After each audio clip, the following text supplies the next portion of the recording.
OK， 好 ，OK， 好，开始。So thank you so much for having us here today.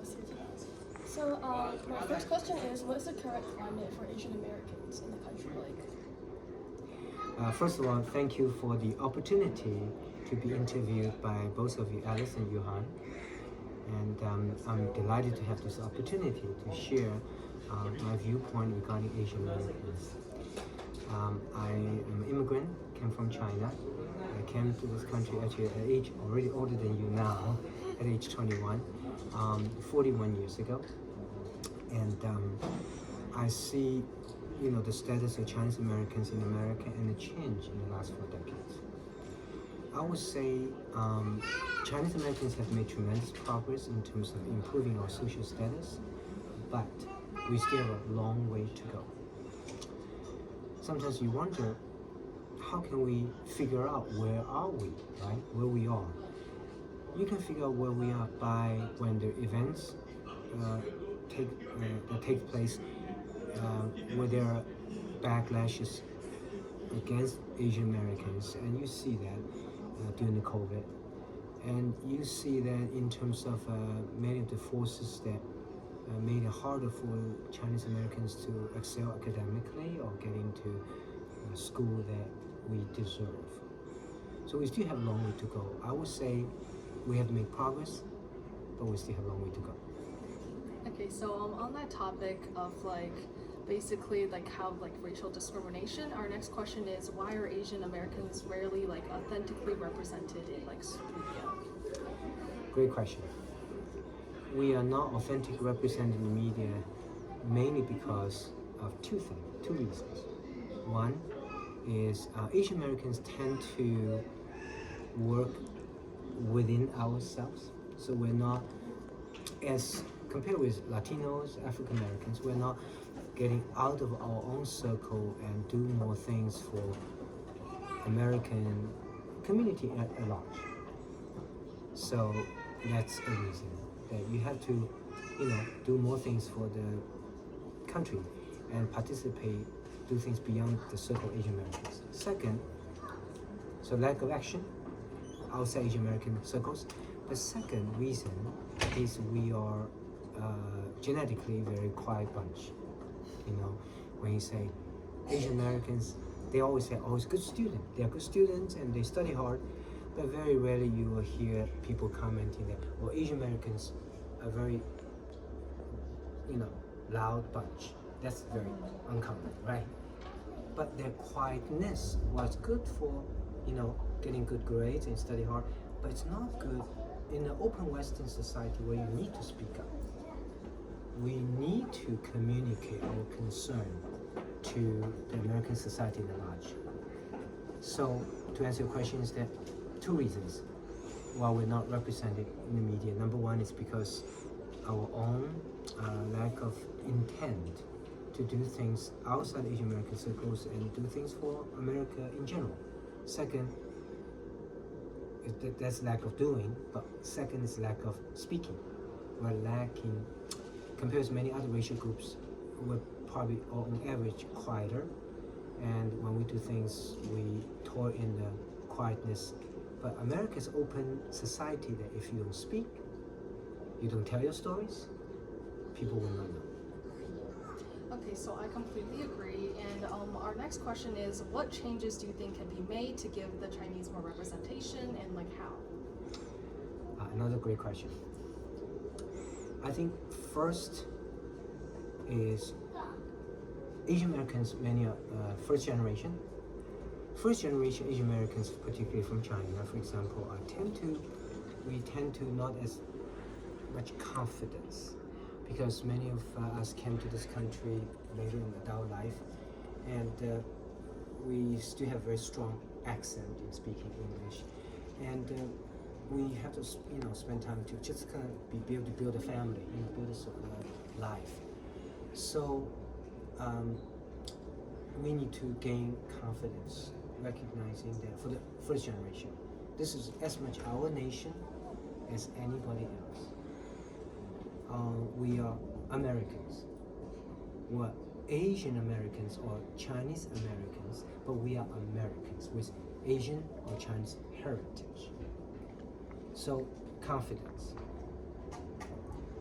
That's the first generation. Second generation Chinese Americans or Asian Americans, of course, they don't have you don't have language barriers, culture. You grew up in this country, but in many ways, the second generation affected by the first generation as well.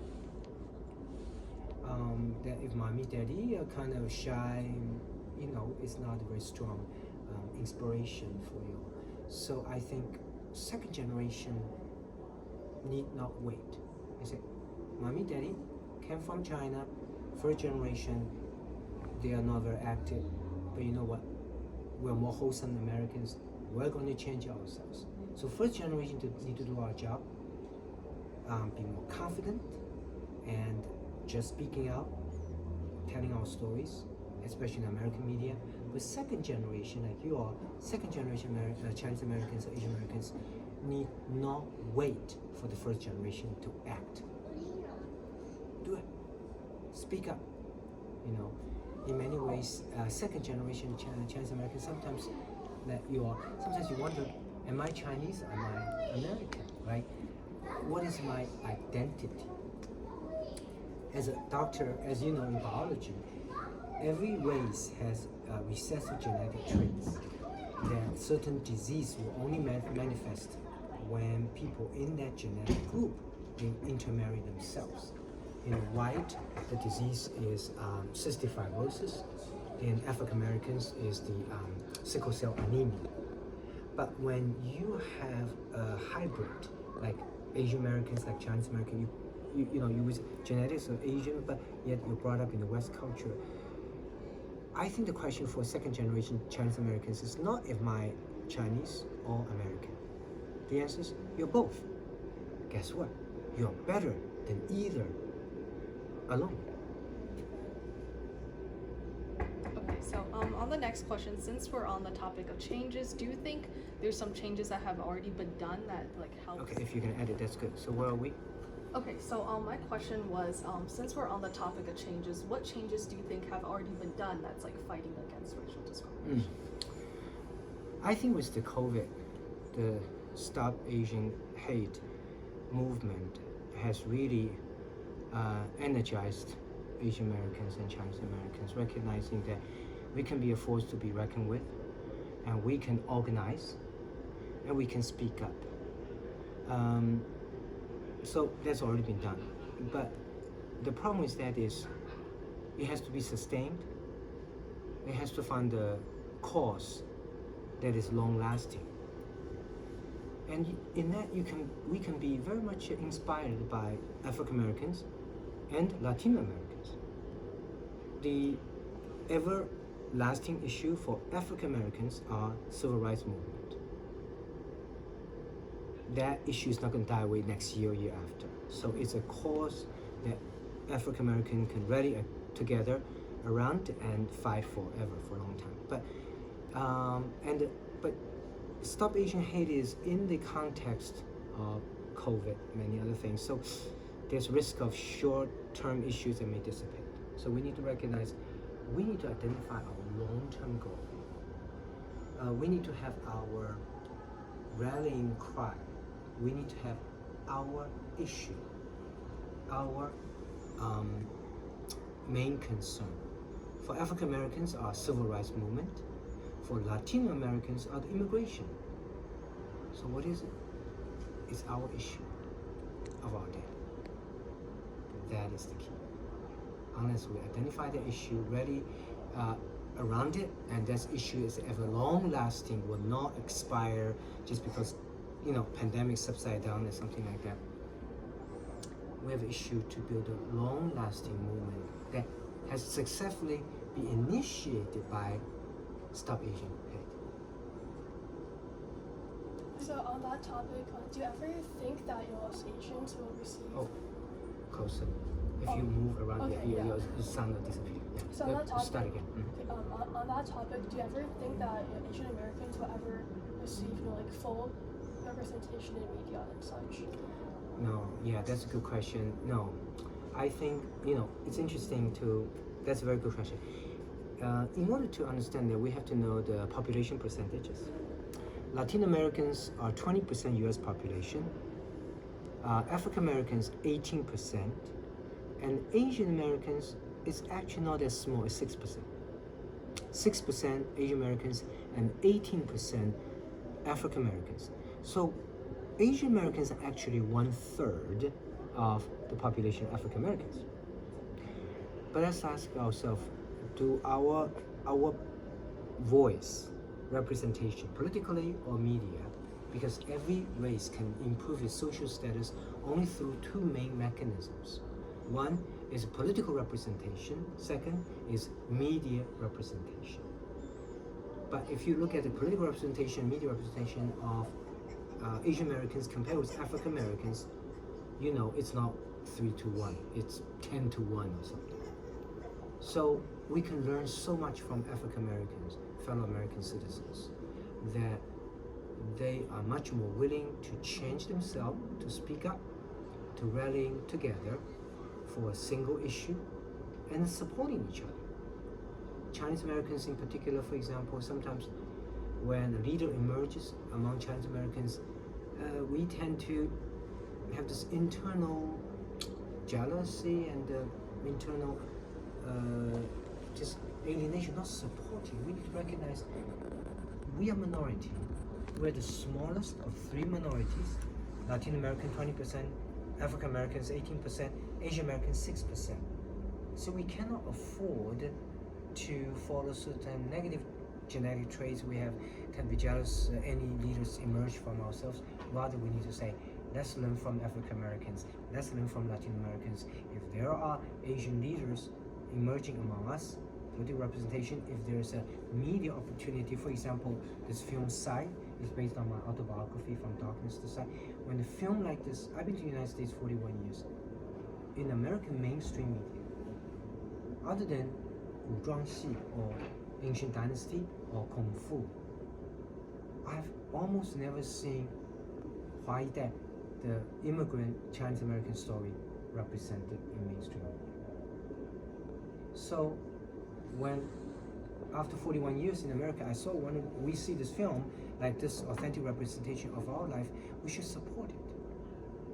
Because if we fail to support a film like Sight, we just tell our stories, that tell America how much Asian Americans have done, Chinese Americans, the contribution that we made to America. The next chance we get in the mainstream media, such as a Hollywood movie like this, may have to wait for another 41 years. Yeah, so with these problems and these changes in the community, how do you see the Asian American population evolving in the country over the next 20 years? Very good question. Excellent questions. I think the fastest growth in our population, interesting, you look at white, Latino, 20% US population, African American, 18%, and Asian American, 6%. The best way to understand that question is, what is medium age? The median age of white is 58. It's the only segment of our population that is decreasing in numbers. Followed by Asian Americans, median age of 29. Followed by African Americans, median age is 27. Lastly, the median age of Latino Americans, are you ready? This is American citizen only documented, 11. So 58 for white, Asians 29, median age, Latino 27, and African American 27, and Latino 11. So the fastest population growth will be in the Latino segment, with Asian and African Americans comparable, and with the white population decreasing, in fact, in 5 years.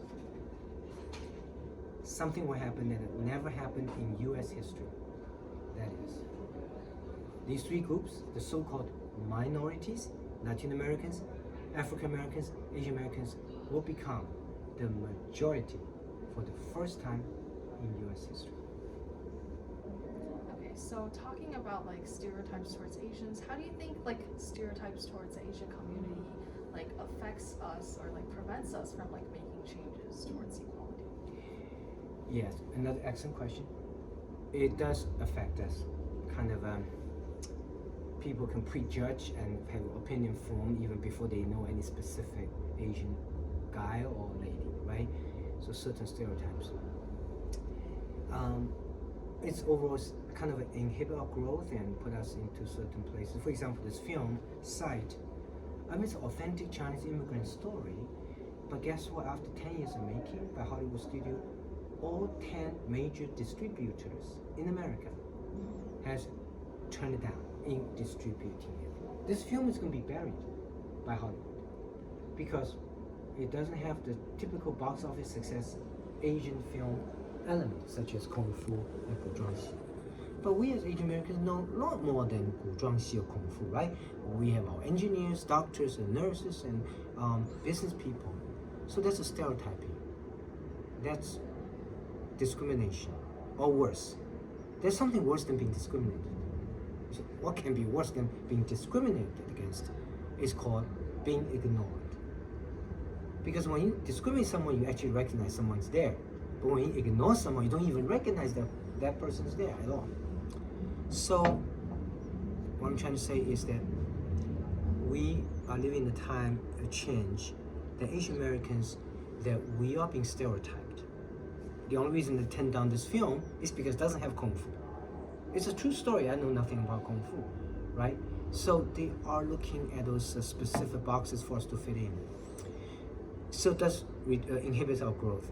But the most important question related to your question is, what should we do? Waiting for charity, waiting for others to change, this will never come. African Americans didn't wait for the white to change. They changed everybody. Latino Americans did not wait for the United States to accept them. They fought for their right. Inspired by both minorities, we need to learn that the only way to change our stereotype, knowing it's a negative thing, it inhibits our growth, is to change that ourselves. That means what? That means we need to go into professions that's traditionally not regarded,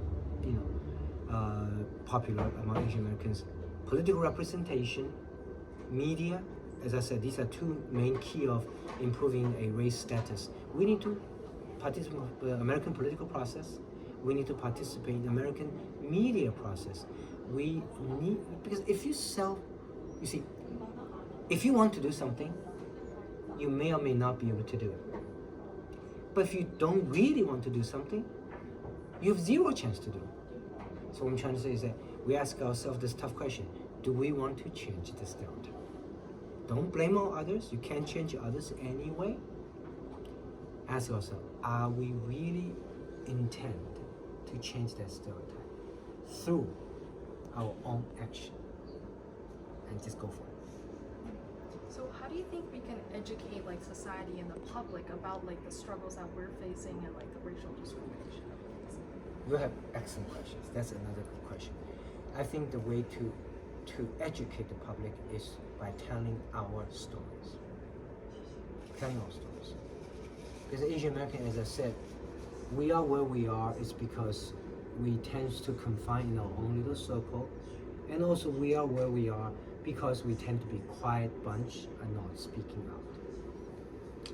And I think to educate America about what we have done for this country, our rights, our concerns, our issues, is to change ourselves from a culture, people who are reticent speaking out, to someone who is willing to learn and speak up. So change ourselves, speak up, telling our stories. My movie, Sight, based on my autobiography, From Darkness to Sight, the story of first generation Chinese Americans, is an effort in that direction. I want to tell my story. My goal is so that you be inspired to tell your story, and we all going to be inspired to tell our stories. So don't be shy. Tell our stories. Only through telling our stories here in an open society in the West, people will have a chance to learn who we are, what we have done. So the answer is telling our stories. So about what you said about telling our stories, what are some historical Asian American people that you think people should know more about, that go unheard? Oh, excellent question again. There are many. Unfortunately, there aren't that many prominent ones. Why? Even as Asian American myself, I couldn't even easily name, top 5 prominent ones. And I think precisely is the point, is that we're too shy to tell their stories. I mean, if you ask the questions, what are the prominent American presidents? Everyone knows George Washington, Lincoln, right? Or prominent African American leaders, yeah, Martin Luther King and others. But Asians, we don't. Because we are not good in telling our own stories. So I think there are many, but the fact that I probably couldn't name easily the top 5, that's precisely the point. We need to change ourselves. They say, if you live in a Rome, behave like Romans. This is an open Western society. Nothing to be shy about. Let's change ourselves. I learned that we cannot really change anyone else in our lives. The only person I can change in my life is myself. So change ourselves from a reticent, shy personality to someone who realized that the only way to improve our social status in America, to let America know what we have done, to have an opportunity to voice our concerns and issues, is stand up, speak out, and tell our stories. Okay, so since like you're saying, since you're saying like what changes you want, like especially the younger generation to make. So like, what message do you have for like especially like younger generation Asian Americans who are currently struggling or like they want to make a change in the world? I would say 2 suggestions. One, great question again. The one is venture into new professions, not limited by what mommy daddy said. Oh, mommy daddy said got to be a doctor and attorney. What's your calling? What's your passion? And when you get up in the morning, what you feel like you're most excited to do, right? Like Steve Jobs said in his commencement speech at Stanford 205 or so. So be willing to venture out into non-conventional professions that are not traditionally popular for Asian Americans. Live your dream, but not confined by our tradition, because our tradition is very stereotyped and very narrow, but venture out, be bold. But second, there are people who want to be bold, but they are not good at what they're bold at. So second is, so first is venture out, be adventuresome, and second, be the 1%. And they say, what does that mean? Dr. Wang, are you saying 1% in grades? No. Because a long time ago I realized that there are 20% kids are smarter than me. In those schools I went to University of Science and Technology in China, got a PhD in laser physics at Maryland, finished at MIT. And I did my second doctorate degree, medicine, MD from Harvard, MIT. In those schools, I found there are about 20% kids who are always smarter than me. So it's not about being 1% in grades, because you can't control other kids. They may be smarter, they get better grades. But what we can control, every single one of us as human beings, we can control our effort. So be that 1% in effort. So be adventuresome and be that 1% in effort. Ever since I was young, I resolved, I may not be the smartest, but I will never, whoever I'm working with in a classroom, in a company, with other colleagues, I will not allow anyone to outwork me. That's something I have in control. In fact, over the years I learned from these smart kids so many things, and I kept on using myself, their tricks, their secrets of success. Now I have accumulated 77 of them. I've got 77 pearls called 事半功倍 pearls. Spend half the time, accomplish double. So I would like to use this opportunity to invite all the second generation Chinese Americans and first generations as well. You're not too old, always never too old to learn. But come to my Zoom, 事半功倍 Zoom, once a month. You can find out the information from my website, which is drmingwang.com, drmingwang. And let's all learn together. Be that 1% in effort and be adventurous. So obviously us youth are still very young and we have like a lot of potential ahead of us. So like what initiatives do you think like us like as a younger generation can start like right now to like help these issues? Great question. My suggestion is pick a social issue. Pick one social issue that you feel passionate. It could be fighting climate change. It could be fighting gun violence. It could be fighting opioid crisis. Pick one issue that you feel you're passionate about. Then, after that, use our genetic strength. So when, as I said earlier, when people think about Asian American students, they don't think of a loud, noisy bunch. They think of a very quiet group, right? Studying hard and all that. So Asian Americans are not very loud bunch. We are not like the French, nose very high. We're not like the Italians, very emotional. We're not like the Russians, very tragic. Asian Americans, we are pragmatic, we are problem solver. So if you pick up an issue, for example, opioid crisis, America's not solving their problem. America's not solving the problem. Why? Because we're so polarized. We're so increasingly fixated on differences rather than appreciating what we all have as fellow Americans. We're so unable to work across political aisles, racial divides, and ethnic divisions because the power and controls will polarize us. Okay, what do we have uniquely to offer to America? Remember, I said step out of our circle, contribute to America, and speak up.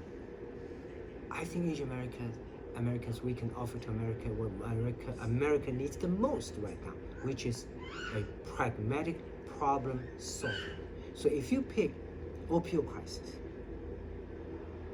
look at what Republicans have proposed, the Democrats proposed, recognizing much of their proposals are all partisan. They're interested in power and control, not in the issue itself, but use our own strength, our genetics, our heritage, our problem-solving ability, our pragmatic nature of our being. This is who we are. Let's look at this opioid crisis practically. For example, another issue is gun violence. You got left say, oh, it's because too much guns. And on the right, it says, oh, it's because of mental disease. We Asian Americans step into this major American issue saying, okay, I know what you're suggesting is because it's for your own power control. What we're gonna do, we're problem solvers. We're interested, doesn't matter what you think are, we're looking at the result. Which approach is mental disease treatment or the reduce the gun availability, actually reduce the final outcome, which is the gun-related death. Whatever reduce the death, that's what works. Now, sounds too easy, common sense, right? Guess what? It's not being done because America's so polarized. People are so interested in their power and control. But the unique contribution Asian Americans can make to America is faced with these major societal issues. Take our unique strength is we are quieter bunch, we are pragmatic bunch, we are problem solvers. Think about your parents. Immigrate here like me, we solve problems. We learn the language, we learn the culture, we learn everything, right? We're problem solvers. So Asian American recognizes not just about increasing our social status and respect, much more than that. Not only we want to speak up, you ask yourself, what do you want to speak about? Not just speaking out, what are you going to talk about? My suggestion is talk about something that face America, like these issues, opioid crisis and gun violences, and devise a new solution, not based on partisan, biased views, based on what really actually matters. In gun control, what matters is whichever you think is cause death, do an experiment, like scientific experiment. What actually result in less gun death? Whatever result in less gun death, be it the mental disease or be it reduce the gun availability, that's the way to go. So Asian Americans not about just raising our social status. It's about taking our unique heritage and genetics, problem-solving ability, the pragmatism, help America solve the most pressing issues that no party is interested in solving. So I 100% agree with what you said about our problem-solving strengths. So I have a question. What would you say to our kind of like generation of people that want to solve these problems but are kind of afraid to like go out into the world and like, speak out about these things? Great question again. I think taking advantage of our genetic predilection and strength is fact, right? Actually do the work. Let's say gun violence. There are lots of data around. Let's just piece those data together. Let's devise two alternative models. One model is reducing gun availability or reduce gun death. One model is increasing mental disease treatment that reduce gun death. There's scientific study. And when we find whichever method works better, we propose to America, not because the partisan bias, but because our unique ability to look at a problem, less fanfare, less shouting, yelling, more on the ground problem solving. So I would say you pick an issue, you pick up environmental crisis, one particular aspect of it. You pick up, as I said, for example, racial tension. But take our unique approach. The challenge is, what I'm trying to say is, do not forget where we are from. We have genetic Asian genes. We have the Asians, the best of Asia, East has to offer. But don't stay with that, that's it. Take that strength, solving Western problems. That's how we can truly, ultimately, not only stand up, speak out, and tell our stories, but tell America the best story that this country needs to hear to solve our pressing problem to build this country strong. So how do you want to use your book and like the movie site to like inspire others or just like people in general? My book has and the movie site has two purposes, two group of people I want to inspire. One is I'm a Christian myself, and what I learned in life, it's about God wants science and faith to work together with the genetic engineering, human genetics and biology revolution, then ChatGPT, AI. We are encountering an age ever faster scientific development. And I realized that God wants us to do research, improve the quality of life, but He wanted to do it in the right way, protecting life at the same time. People think science and faith have no common ground. What I learned in my book and the movie site is that no, there is common ground. You can choose faith and the science, not just one. So that's one purpose. Second purpose is I want to use my storytelling, telling my own stories, to encourage first generation Chinese Americans and second generation like you all. That is to point it out, the best way to improve our social status is to do two things. One is going out of our own circle to do something for American mainstream society, such as opioid crisis, gun violence, environmental disasters. In this case, medical charity, how to care for those who cannot afford health care.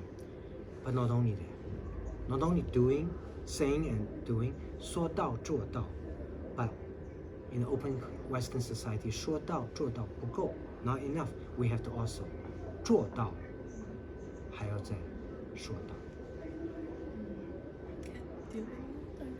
Okay, so my other question is, what was I gonna say? Okay, no. So my other question is like, how did your background as like an Asian American like made you like motivated you to like work harder or like achieve more than like others like the same age as you have done? Oh, I think I naturally work hard because of genetics and my family upbringing, but I think I'm somewhat different from some of the Asian American friends. Is I'm more willing to compare with first generation immigrants, my friends who came to this country as myself, and your parents' generation, is I'm more willing to be open, to recognize that every immigrant is between two extremes, East and West. East is where we came from, our tradition. West is where we are now. Not being either extreme, because if stuck in the East, they don't learn the language and culture and adapt to American society. That's wrong. They're not confident we're part of this country. This is our country as anybody else's. But all the way over here, complete westernized, forget where we are from, our genetic background. That's wrong too. So what I'm trying to do, have been trying to do, is to take the best from East and the West. And people say, oh, is the Eastern way of living is better, or is the Western way of living is better? What I learned is, if you take the best of each, just like Asian Americans, you are both Asian and Americans, and you can take the both, and combined result is better than either culture alone. So therefore, as humanity, it's not about the world should be adopting the Eastern way, going to the East, or the world should be adopting the Western way of life, going West. It's about, for humanity, going forward. Okay, so going back to your movie, like I remember there was one scene where you were like discriminated against while you were like working at a restaurant trying to earn money. And my question is like, how did your Chinese background like kind of lead to like racism, or like how you were like looked down upon because you were Chinese? I was discriminated against because I went to med school. I went to apply for med school, and the professor said, "Oh, you're Chinese. You're no good, and don't waste your time." Fortunately, I didn't give up and used it as an energizer to say, "Hey, listen, I want to prove you wrong." And I want to prove you wrong, so I work even harder. And and he was an admission director from Johns Hopkins at the time. So I finally did well MCAT, and I actually got into one. They got 2 admission letters, one from Hopkins, one from Harvard, and I opened both. I got in both. I was so very happy. And guess what? Telephone rang. I talk about in my autobiography, From Darkness Side. The telephone rang, and I picked the phone. It was from the same guy, the admission director of Johns Hopkins. He said, "Is this Ming Wang?" I said, "Yes." He said, "Oh, with Johns Hopkins, we'll accept you, give you the highest scholarship in the history because your MCAT was very high, was the highest score in the country that year, MCAT. So, are you coming?" I didn't tell him I was the same Chinese student sat in front of him 3 months prior. He's so readily discriminated against, only because of the color of my skin. But my parents always told me, "I'll respect your teacher," so I didn't cross him, so I didn't tell him who I was. Partly because of him, I went to Harvard. So, many years later, I became a doctor. I said, I need to tell Dr. Anderson, he's wrong. You can't judge people by the color of the skin. You need to judge by the content of their conduct, And so I want to tell him. I said, "You're wrong. I did get into med school, right?" So I call him up. I decided to write a book, and I call him up. I want him to know because I'm writing the book. And guess what? He died already. So I said, "Oh, he died without having a chance to learn the lesson, right? Discrimination against any race is wrong." But in a funny way, Dr. Anderson did learn. How come? 3 years ago, when this film Sight, based on my autobiography, was being shot in Vancouver, Canada, under the watchful eyes of 250 people, half crew, half casts, this scene, racial discrimination scene, took place. This Yang Ming, who played me, the guy, the professor, "Oh, you're Chinese, no good." He turned around, very angry, supposed to walk away and work even harder. Something out of the script happened. Nobody knew, not even the director. I, hiding behind a screen, I jumped into the light. And I went straight to the Yang Ming. I said, put my hand on Yang Ming. I said, "Yang Ming, I got this for us." I looked directly into the professor. And this professor acted had no idea what happened. He looked up, "Director, what should I say something? This is not part of the script." I said, "Professor, don't look around. Look at me." He looked up, shocked. I said, "Do you know who I am?" The actor didn't know what to say, right? It's not part of the script. I said, "This is me from the future." I said, "Do you know what happened to me so many years ago? You said that horrible things to me. Oh, you're Chinese, you're no good." I'm so glad I did not listen to you. So today, after all these years, I time travel back today because I want to tell you, Professor, racial discrimination against anyone, including against Chinese Americans, is wrong. So I put my hands on Yang Ming's shoulder. I said, "Yang Ming, let's get out of here." So the point is, the answer to fighting racial discrimination lies within ourselves. We stand up. Don't believe that. Work even harder and make something of ourselves, and years later come back to tell the guy, "Hey, you're wrong." So another thing that was showed in the movie was your experiences as a child in China during the Chinese Revolution. So how do you think that those experiences shaped who you are today and your accomplishments? Yeah, that's a very good question, because we as human beings, we don't appreciate what we have unless we had the experience of not having it. we as human beings do not appreciate what we have unless we have experience of not having it once. And the Cultural Revolution experience really made me appreciate what I have today. You know who appreciates sight the most? Those who used to be blind. Who appreciate freedom the most? Those who used to not have freedom. So that's the point of this movie. And it's interesting that, my generation, which is your parent generation, tell you, oh, listen, Alice, you high, yeah, work harder, more motivated, because you got much better than what we had, right? Sometimes, it's harder for you to understand because you have not experienced it. It's impossible to throw you into poverty. Hey, try it out. You can't do that. So how can we emotionally connect to next generation? That's a big problem. And it's interesting, if I tell my son what to do, then he would just do the opposite. So preaching doesn't work. So the film side is a way to work that, because in the film, you see your parents' generation struggling at your age today. Because you're affected, not necessarily by parents, but by other children. So for example, when in Connecticut, we're showing this film, afterwards, a daughter, about 20-year-old, and mother came to me. And the daughter said, Dr. Wang, I want to tell you something. Mom always telling me this, I've got it good today, I should work harder, but she used to not have all these things, right? And they tell me about Cultural Revolution, all this suffering, and I didn't understand because I had no experience, right? And on the other hand, actually I felt my mom had a strong accent, I didn't even respect her as much.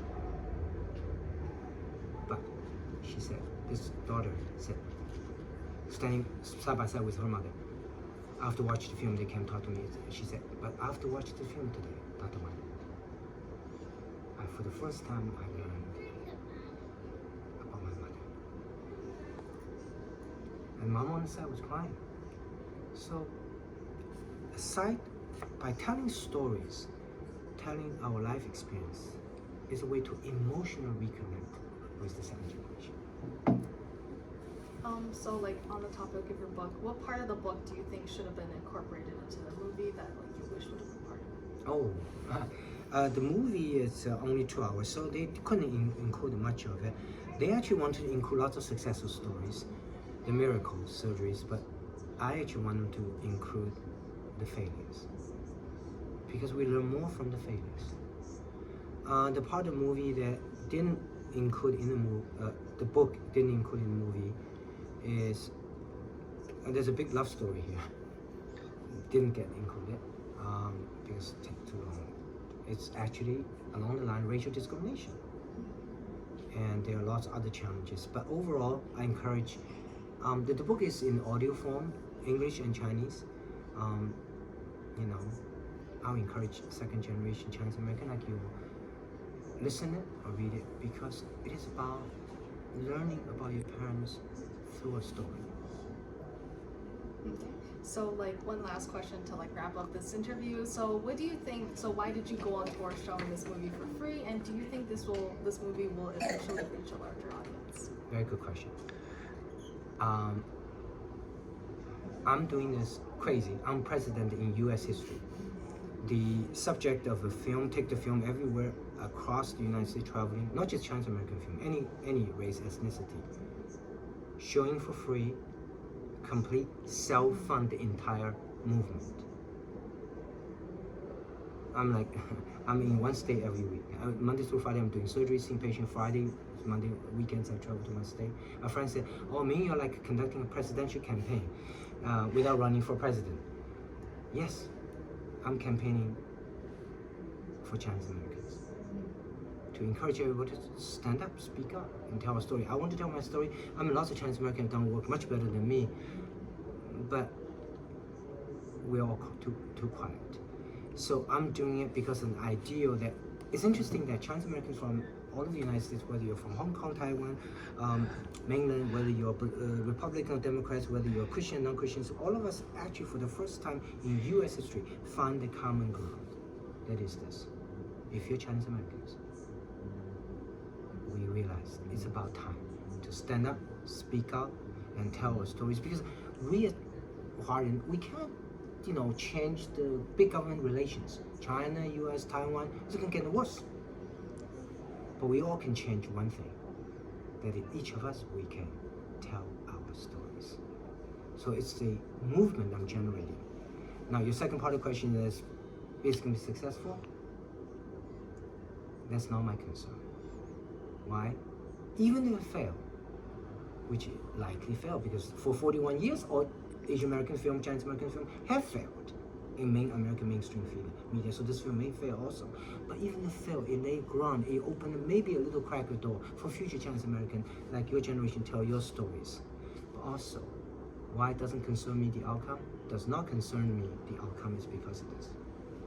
As I told you all, be that 1%. Not in result, but in effort. Effort is all I can. Okay, so I hope your movie and your book are successful, and thank you so much for your time. And that's all the questions that I have. Do you have anything else you want to say? I want to tell you also, be adventuresome. I want to a hobby I do. It's not typical Asian American thing. It's not computer, bookworm, that. I love ballroom dancing. I dance all the time. something about 二胡 you mentioned. Oh yes, I can mention that. You know what I'm saying? Be adventurous, right? We can only change ourselves. So give an example that I love to play Chinese violin and dance. I had to learn during Cultural Revolution just to escape being sent away to labor camp. Now I play the violin, Chinese violin, just because I can bring back some East West, for America to appreciate. Every month I play the erhu with one American organization to let them get a taste. What's like the best of the East. I dance. It's wonderful because, we are more quiet than the French, the high-nosed French, but we can be artistic and expressive. We're not as emotional as the crazy Italians, but we can powerful tango and let's have some fun. We're not as tragic as the Russians, but we can have drama. We can be oneself, be adventurous. So I encourage you all, not just pick a social cause and apply your pragmatic genetics, being a problem solver. That's what American is the most. But also in your other things pursued. Be silly, be fun-loving, and be yourself. We both play violin at school, so we completely understand. Absolutely. And thank you so much for your time today. Yeah, thank you. You're welcome. Best wishes. Okay. All right. I will sit in between them or take a picture. Yeah.